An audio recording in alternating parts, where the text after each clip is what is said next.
Destroy Lonely, one of my favorite artists as of right now, is set to release his newest album, Love Lasts Forever. Originally, this album was set to release in June, however, after multiple lies, it still has not released.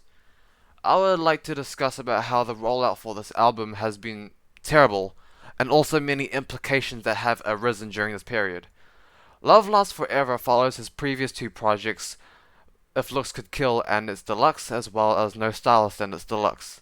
Now, I have mentioned on this channel before that I thoroughly enjoyed both projects, which is obvious as I love Destroy Lonely, and he's my favorite artist, and I'm greatly looking forward to this project. However, what I do not like about Destroy Lonely is his tendency to lie, a common characteristic within the Opium members.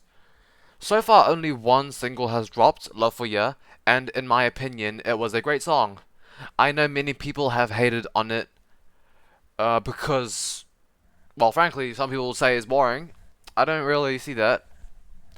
And also, the mixing is quite bad, and yes, I can understand that. It's subpar, the vocals are overly compressed, resulting in a muffled sound. However, despite this, I still enjoy the song very much. So, following the song, we already have people angry at the constant lies and delays to the album, and then Destroy Lonely proceeds to drop a song that is perceived to be mediocre or mid. This is not a great start to his rollout. Furthermore, last month there were severe allegations from his ex-girlfriend that he beat her on multiple occasions and was emotionally abusive. There was a lot of photographic evidence and screenshots of texts, and overall this was bad for him, obviously. I won't be going into too much detail, but I will say that these allegations further complicated things regarding his rollout. Now, people were not only mad at him for lying, dropping a mediocre song, but now also they were mad at him for being an abuser. There have also been several leaks from the album, such as Geekin, Tighten Up, and She Knows What to Do. And the general consensus, I believe, for these songs, well, at least for me, I think the general consensus is positive regarding these songs, and yeah, I think they're great. So he's gone 4 for 4 now. However, countering this, there is the bombardment of hate on his producer, Lil88. People despise this man for his production and scrapping potential grails from the album. People call him an audio terrorist and liken him to Hitler, which I believe is unfair. And people use examples such as his work on the beat switch in Sydney Sweeney on the Great Chaos Deluxe by Ken Carson, and people say he ruined the song. But in my opinion, I think it was a great beat switch, and I thought it was something refreshing. But that's my opinion. Right now, there's not much news regarding the rollout, and people are just tired. They just don't care anymore. I still think it's. I'm not as excited as I was around 2 months ago, but yeah, I guess I'm still looking forward to it. I mean, I'm not eagerly awaiting anymore. Making matters worse is the fact that Ken Carson, another Opium member, has been consistently dropping music, good music, and not lying. And people love his deluxe, A Great Chaos deluxe.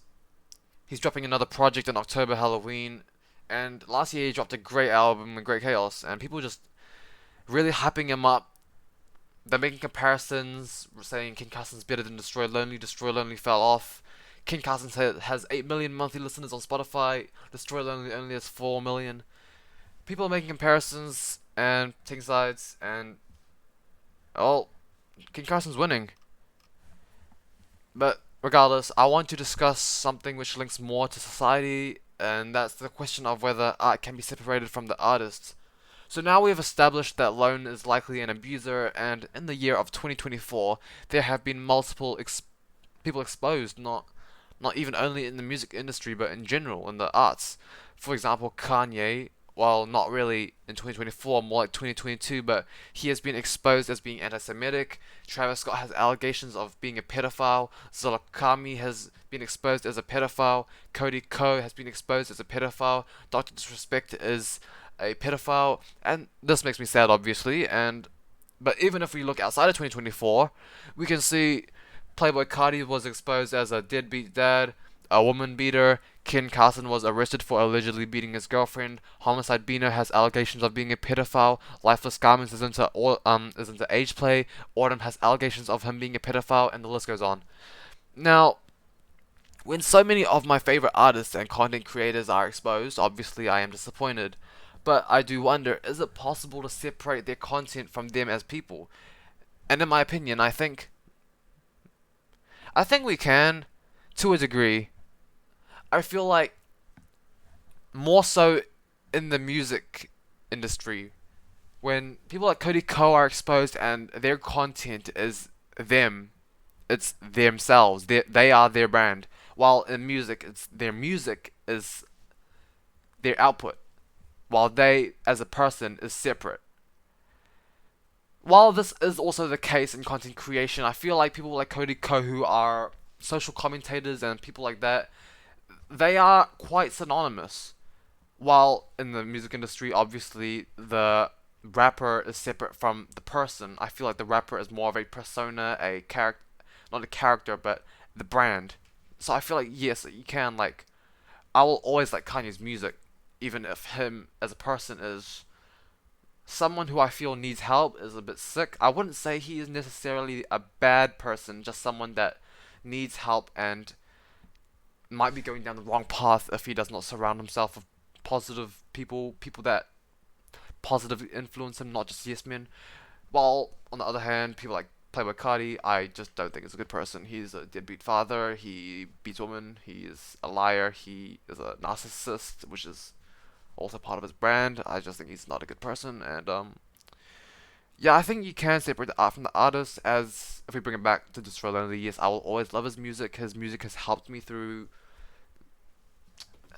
times. Is I've thoroughly enjoyed listening to his music, and I don't think him being exposed means that that has to be taken away from me. Now people will say, but I'm supporting him by listening to his music. I'm giving him money. I'm giving him royalties. If we have this mindset though, we won't be able to listen to half the people in the music industry. So I don't know. Like, I don't really care that much. I'm still gonna listen to his music. If people don't want to support him, that's fine. But yeah, like, there's so many bad people in the industry, and it's like, it's unfortunate it is like this, but yeah.